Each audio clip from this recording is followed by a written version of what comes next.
O sea, cuando estuvimos revisando el caso de 100 años de soledad, les comenté que en algún momento, con la llegada de los gitanos, también hay un punto en el que llega una jovencita que cuenta un poco su historia. Menciona que ella estaba pagando una deuda a su abuela. Por accidente había generado un incendio en la casa de su abuela y que ahora su abuela la estaba prostituyendo. Estaba vendiendo su cuerpo para que así ella pueda pagar lo que por accidente había destruido, es decir, la mansión en la que vivía tanto ella como la abuela. Ahora, cuando uno lee esta parte en 100 años de soledad, le da ganas de conocer más de esta historia.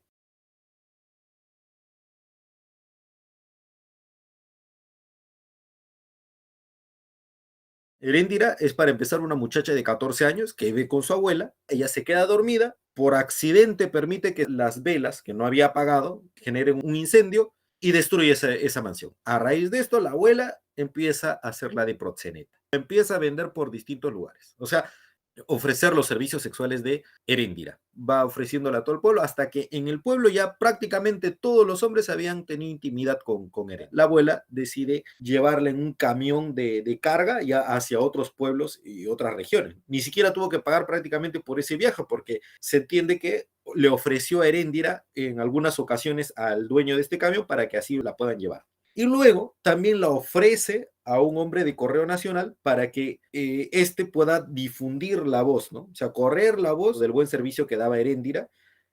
Y obvio, la abuela solamente le pagaría a este hombre por correr la voz entre todos los demás, solamente le pagaría con servicios sexuales de parte de Heréndira. O sea, la abuelita pensaba en todo. Decía, ya, listo, necesito transportarme aquí. Heréndira, tú paga, ofrece tu cuerpo y el camionero nos va a llevar. Ahora, necesitamos que todos los hombres quieran atenderse contigo. ¿Cómo hacemos? Y ya, listo. El señor este del Correo Nacional, que él difunda, que propague la voz. Ahora, ¿cómo le pagamos? Con tu cuerpo, obviamente. Llega el punto en el que la abuelita ya acepta de todo. O sea, ya ni siquiera solamente dinero, sino lo que, por ejemplo, sería pues medallas de santos, reliquias de la familia, anillos matrimoniales. Ya en otro lugar, o sea, en San Miguel del Desierto, ella conoce a Ulises. Este joven, Ulises, era hijo de un contrabandista holandés, era todavía prácticamente un adolescente, y la primera vez que él tiene intimidad con una mujer es con Heréndira, pero no como un cliente, o sea, no es que él se llega a atender con ella como el común de jóvenes. Él estaba en una fila y se anuncia de que ya Heréndira no podía atender a nadie más, que ya había llegado al límite, así es que todos se van yendo, pero él se esconde y en la madrugada puede infiltrarse y estar con Heréndira. Y como era pues la primera vez que él iba a estar con una mujer, estaba muy nervioso, le dio un poco de ternura a Heréndira, tuvo que incluso emplear ciertos recursos maternales para poder calmarlo, ¿no? A raíz de este episodio se establece una conexión entre ambos. Como en esa misma ciudad, o sea, en San Miguel del Desierto, había una casa de misioneros y si nos ponemos a pensar, Heréndira era una menor de edad. Así que esta casa de misioneros considera que debían ahora ellos hacerse cargo de la custodia de Heréndira. Así es que la dejan en esta casa de misioneros, le cortan incluso el cabello y la abuelita hizo de todo para poder recuperar a Heréndira. Tuvo que recurrir a la autoridad civil, y al alcalde le dijo que no podía hacer nada a menos que tenga una carta del senador Onésimo Sánchez. Y esto es algo curioso, porque Onésimo Sánchez es uno de los personajes más importantes en el cuento Muerte constante más allá del amor, que es otro de los cuentos de García Márquez de esa misma colección. O sea que entre estos textos se establece conexión. Solamente para que ella salga del convento debía ser hasta que ella sea mayor de edad, o sea que la abuela tendría que esperar algunos añitos, o hasta que ella se case. Cualquiera de los dos. Así es que ella considera ya, no importa, pagarle a un muchacho unos 20 pesos para que éste se pueda casar con Heréndira. Tras estas tretas de la anciana para poder recuperar a Heréndira, pasar un segundo periodo, podríamos decir, de esclavitud. Por su lado, Ulises regresa a su casa, pero ya tiene un poder algo extraño. Cada vez que tocaba el vidrio, lo convertía azul. Cogió una botella de vidrio, la botella de vidrio se volvió azul. Entonces la madre lo empieza a mirar y en lugar de considerar que esto es algo alucinante, recordemos que esto es el realismo mágico, la madre de Ulises, una guajirana, le dice en su lengua que esas cosas solamente podían suceder cuando uno estaba enamorado. Le dice, ya, di, ¿cuál es el nombre de la chica? ¿De qué chica hablas? Le dice, ya, ¿de quién estás enamorado? No, yo no estoy enamorado de nadie. Y coge otro objeto de vidrio y se vuelve azul. Y ella le dice, ¿ves? Ese tipo de cosas solamente pueden ocurrir cuando uno está enamorado. O sea, eso es realismo mágico. Porque Ulises llega a encontrar al hombre del Correo Nacional y este le indica dónde estaría la abuela y Heréndira. Le dice que ambas se habían ido cerca al mar porque decían que la abuela tenía la intención de irse hacia la isla de Aruba. Así es que Ulises, cuando las encontró, empieza a tentar a Heréndira, ¿no? Le empieza a tratar de convencer para que ambos se puedan ir a otro lado. Y ella tiene todavía sus dudas. Hasta que él saca una naranja de una caja y le da la naranja, y ella, cuando la va cogiendo la naranja, se da cuenta que hay algo en su interior. Lo que estaba ahí era un diamante legítimo. Y él luego le muestra una pistola. Este es el diamante, es para ti, tengo acá un arma, hay una camioneta, nos podemos escapar. Se escapan al desierto. Pero en esta ocasión ya la abuela recurre a la autoridad civil y van en una camioneta militar, la abuela junto a un comandante, al padre de Ulises, porque ya todos estaban en búsqueda, pues, de los prófugos, y hasta incluso algunos agentes armados. Ahora, ya los fugitivos más adelante son capturados y Heréndira regresa así a manos de la abuela. Pasa un tercer periodo ya de esclavitud, se podría decir, para Heréndira, en la que incluso la abuela dice: no, yo no me confío ya, así es que la voy a encadenar si es posible a la cama, y literalmente la encadena a la cama. Incluso la abuela le dice a Heréndira, le dice: no entiendo de qué te quejas, o sea, ¿de qué te puedes quejar? Tienes ropa de una reina y una buena cama, ¿qué más quieres? Pensó tanto en él que lo llamó así con la fuerza de su interior: Ulises, Ulises, lo empezó a llamar, y Ulises se despierta. O sea, que eso es alucinante. Ulises se despertó de golpe porque había escuchado a Heréndira. O sea, es que otra vez Ulises va donde Heréndira, pero esta vez ya con un plan, ¿no?, para poder eliminar a la anciana. La misma Heréndira le pregunta si es que él sería capaz de eliminar a la abuela. Su plan en un inicio es envenenar a la abuela. Mientras masticaba el último trozo, recogía con los dedos y se metía en la boca las migajas del mantel. Había comido arsénico como para exterminar una generación de ratas. Sin embargo, tocó el piano y cantó hasta la medianoche. Se acostó feliz y consiguió un sueño natural. El único signo nuevo fue un rastro pedregoso en su respiración. Heréndira y Ulises la vigilaron desde la otra cama y solo esperaban su estertor final. Pero la voz fue tan viva como siempre cuando empezó a delirar. Me volvió loca, Dios mío, me volvió loca, gritó. Yo ponía 2 trancas en el dormitorio para que no entrara, ponía el tocador y la mesa contra la puerta y las sillas sobre la mesa, y bastaba con que él diera un golpecillo con el anillo para que los parapetos se desbarataran. Las sillas se bajaban solas de la mesa y el tocador se apartaban solos, las trancas se salían solas de las argollas. Heréndira y Ulises la contemplaban con un asombro creciente, a medida que el delirio se volvía más profundo y dramático, y la voz más íntima. Yo sentía que me iba a morir, empapada en sudor de miedo, suplicando por dentro que la puerta se abriera sin abrirse, que él entrara sin entrar, que no se fuera nunca, pero que tampoco volviera jamás, para no tener que matarlo. Siguió recapitulando su drama durante varias horas, hasta en sus detalles más ínfimos, como si lo hubiera vuelto a vivir en el sueño. Poco antes del amanecer, se revolvió en la cama con un movimiento de acomodación sísmica y la voz se le quebró con la inminencia de los sollozos. Yo lo previne y se rió, gritaba. Lo volví a prevenir y volvió a reírse, hasta que abrió los ojos aterrados, diciendo: ay, reina, y la voz no le salió por la boca, sino por la cuchillada de la garganta. Ulises, espantado con la tremenda evocación de la abuela, se agarró de la mano de Heréndira. ¡Vieja asesina!, exclamó. Heréndira no le prestó atención, porque en ese instante empezó a despuntar el alba. Los relojes dieron las 5. Vete, dijo Heréndira. Ya va a despertar. Está más viva que un elefante, exclamó Ulises. No puede ser. Heréndira lo atravesó con una mirada mortal. Lo que pasa, dijo, es que tú no sirves ni para matar a nadie. Ulises se impresionó tanto con la crudeza del reproche que se evadió de la carpa.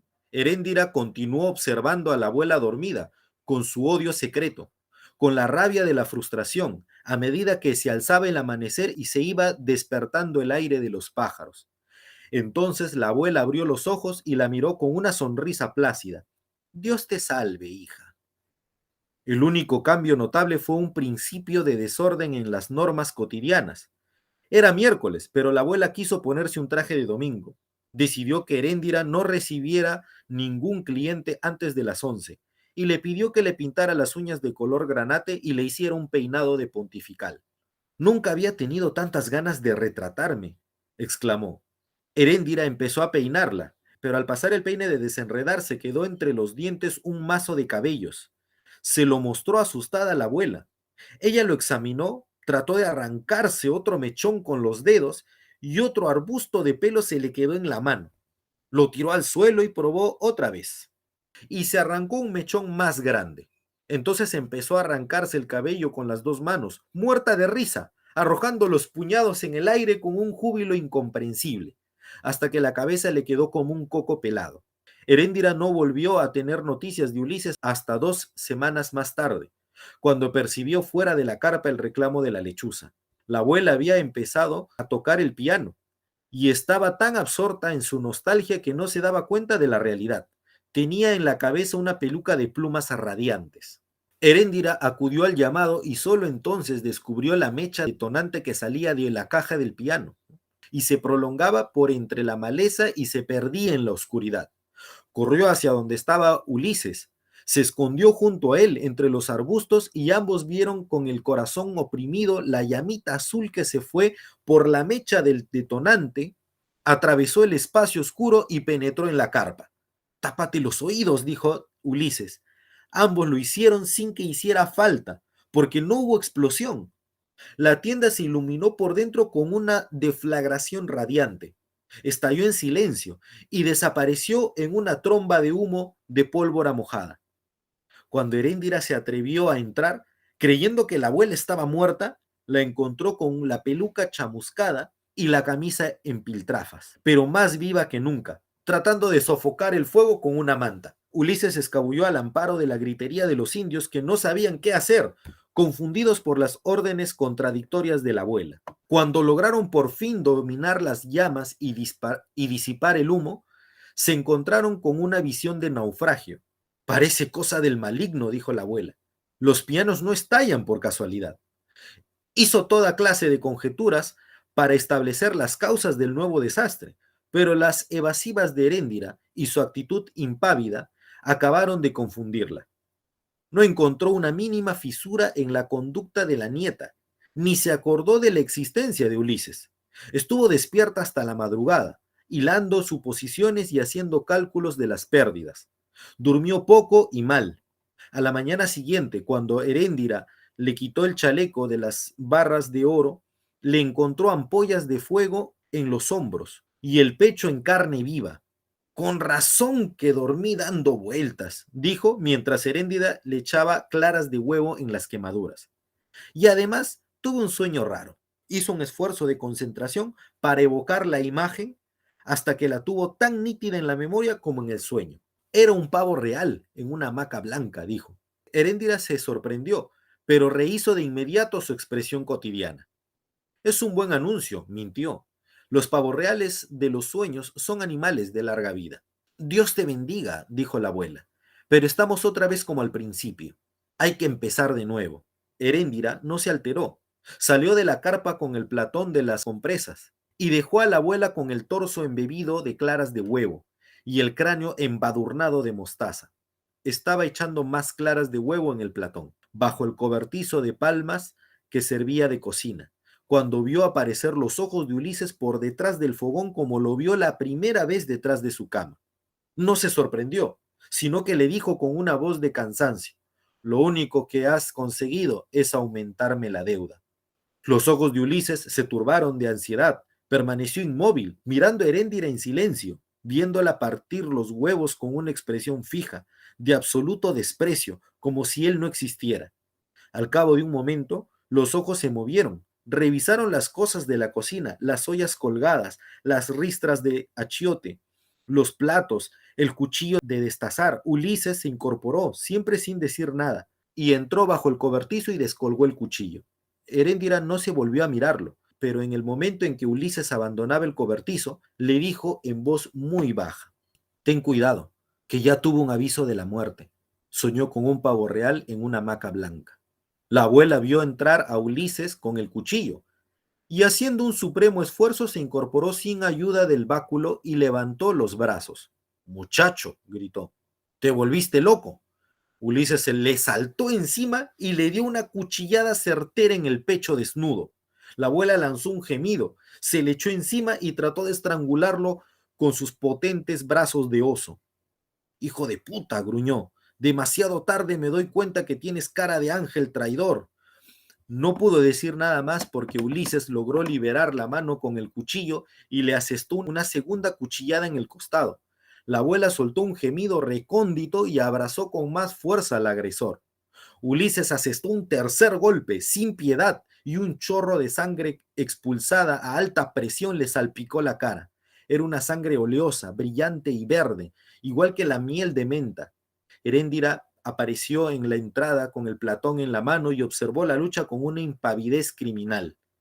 Grande, monolítica, gruñendo de dolor y de rabia, la abuela se aferró al cuerpo de Ulises. Sus brazos, sus piernas, hasta su cráneo pelado estaban verdes de sangre. La enorme respiración de Fuelle, trastornada por los primeros estertores, ocupaba todo el ámbito. Ulises logró liberar otra vez el brazo armado. Abrió un tajo en el vientre y una explosión de sangre lo empapó de verde hasta los pies. La abuela trató de alcanzar el aire que ya le hacía falta para vivir y se derrumbó de bruces. Ulises se soltó de los brazos exhaustos y sin darse un instante de tregua le asestó al vasto cuerpo caído la cuchillada final. Heréndira puso entonces el platón en una mesa, se inclinó sobre la abuela, escudriñándola sin tocarla, y cuando se convenció de que estaba muerta, su rostro adquirió de golpe toda la madurez de persona mayor que no le habían dado sus 20 años de infortunio. Con movimientos rápidos y precisos, cogió el chaleco de oro y salió de la carpa. Ulises permaneció sentado junto al cadáver, agotado por la lucha, y cuanto más trataba de limpiarse la cara, más se le embadurnaba de aquella materia verde y viva que parecía fluir de sus dedos. Solo cuando vio salir a Heréndira con el chaleco de oro, tomó conciencia de su estado. La llamó a gritos, pero no recibió ninguna respuesta. Se arrastró hasta la entrada de la carpa y vio que Heréndira empezaba a correr por la orilla del mar en dirección opuesta a la de la ciudad. Entonces hizo un último esfuerzo para perseguirla, llamándola con unos gritos desgarradores que ya no eran de amante, sino de hijo. Pero lo venció el terrible agotamiento de haber matado a una mujer sin ayuda de nadie. Los indios de la abuela lo alcanzaron tirado boca abajo en la playa, llorando de soledad y de miedo. Heréndira no lo había oído. Iba corriendo contra el viento, más veloz que un venado, y ninguna voz de este mundo la podía detener.